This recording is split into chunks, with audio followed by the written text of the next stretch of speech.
Hey Leo, it's me, Brandy from Taurean.com, coming at you with your monthly reading. I am a shadow worker, okay?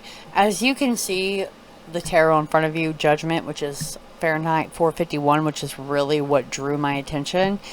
And we got the Four of Cups, the Tower, and the Moon. And the Moon, it was Judgment and the Moon for the Catcher in the Rye that really just made me have to go dig, because something was telling me I needed to know the symbolism for you, right? And just all of these things, it's crazy, the intellectual symbolism here for your monthly, right? This is your higher consciousness calling, a suppression to evaluate your beliefs and the society around you that's been the fear of change, right? Where you need to evaluate it. And to recognize the importance of the collective transformation, especially with the novel's message about questioning censorship and seeking knowledge. You know, not to just be told and you do, which is where I think the Four of Cups really comes into play here with your energy. You have been trying to follow the crowd. You're not supposed to follow the crowd. You are supposed to stick to your own belief system. You're supposed to question censorship. You're supposed to seek out knowledge on your own, you know?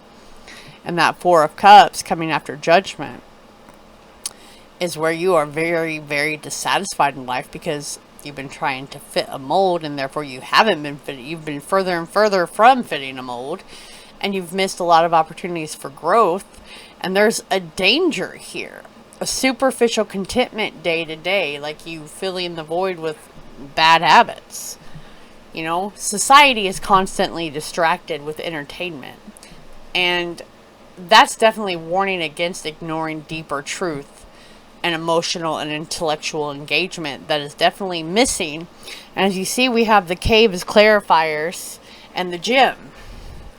You've not really made your cave a place to collect information for yourself so you can go out into the world and engage with it, right?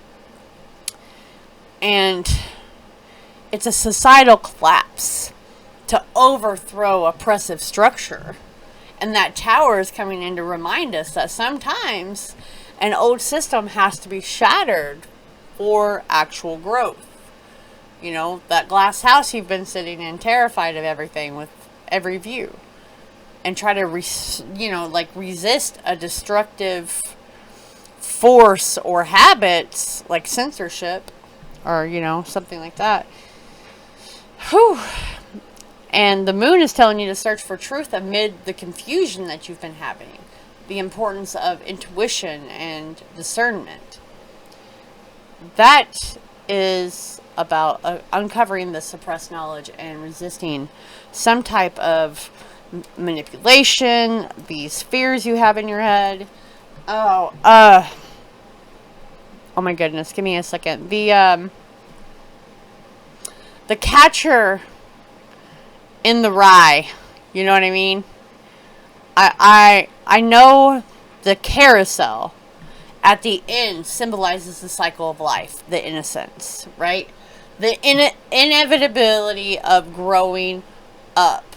Watching children ride the carousel signifies acceptance of life's ongoing process, but the desire to protect innocence while understanding that change is part of life. You know, the transition from childhood to adulthood. So some of you have been holding on to something that happened in your childhood you brought over into adulthood, and it's very much suppressed you. Okay? It's okay to want to shield innocence from corrupting influences, but I keep getting this pull that you've been trying to do that. You've been pulled into the corrupting influence and you've gotten lost. Okay? Struggling with the process of growing up, Peter Pan. You know?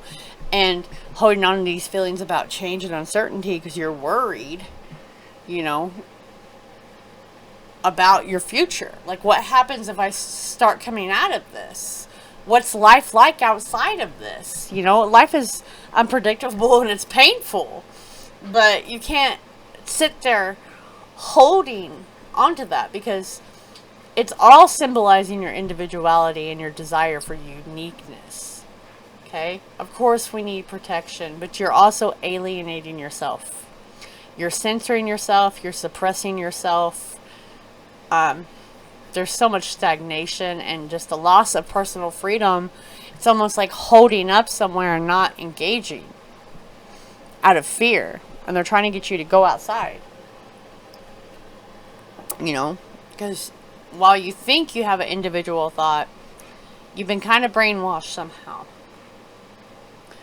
And we have to have individual consciousness and free expression. Not, you know, I'm going to hurt you or this or that. That's not what I'm talking about, folks.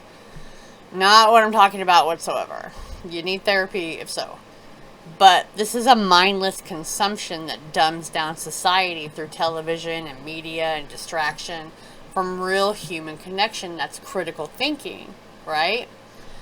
Anyone you ask when I was younger, they'd want to turn my TV on. Even though I had one, I'm like, no way, dude. Like, well, I'm like, no, it's social.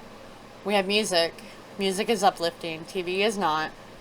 You know, we'd have certain movie nights or whatever, but you weren't coming over just to put my TV on to be brainwashed. Like, you can go home to do that. So this is just danger of trying to conform and suppress free thought of your own.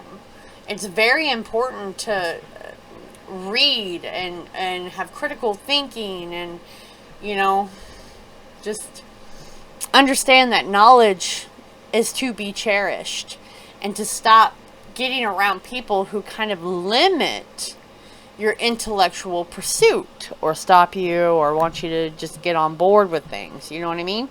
Not okay. So this is a necessity of awakening to societal and personal truth. And you're in more danger of becoming complacent with superficial contentment out of these bad habits. Right? Because your spirit is trying to get you out. They're trying to get you out of this comfort thing that you've been stuck in. And it may come real hard, because they've been mirroring these signs and these symbols to you for a while, right? So again, like I say, this is, you know, a general, even though I'm a shadow worker, this comes together in your life somehow, some way. Okay? Confronting a fear, unearthing a buried truth, inviting you to look at your shadows and face them, to find that clarity, you know, illusion, self-awareness, getting in touch with your real self, your unique brilliance. Okay? There's a lot of superficial appearances in the world, and you're not supposed to be part of those. You're here, obviously. So, while you are required to retreat and have introspection, it's not retreat to become a hermit and be mindlessly numb. It's so you can get back out, you know. And there's a lot of external chaos with superficial distractions about to smack you upside the face so you can see this. It's all superficial. I just heard the Matrix. All superficial. And what you tell yourself and what you consume is what you're going to see. Okay? Your spiritual and sorry, my cat just smacked. Your spiritual and philosophical journey involves confronting truth. Oh, you hear that? Ooh. That was my dryer, but odd enough. Okay? Truth and fear. It's a process, okay? Where these illusions about society or what you're supposed to be are there. And you're supposed to know that everyone has come here for value. Everyone has a little piece of Christ in them. We are Christ consciousness. And you have to explore your shadow and get past the superficial distractions so you can actually gain the knowledge you need, right? Navigating life, not being stuck in the childhood thing. You will get out of it. I think this is a longer process than October, however. I think this is literally going from now all the way into January for Leo specifically out there. Okay? Please keep drama out of your life. Please don't try to take on superficial distractions. And get better.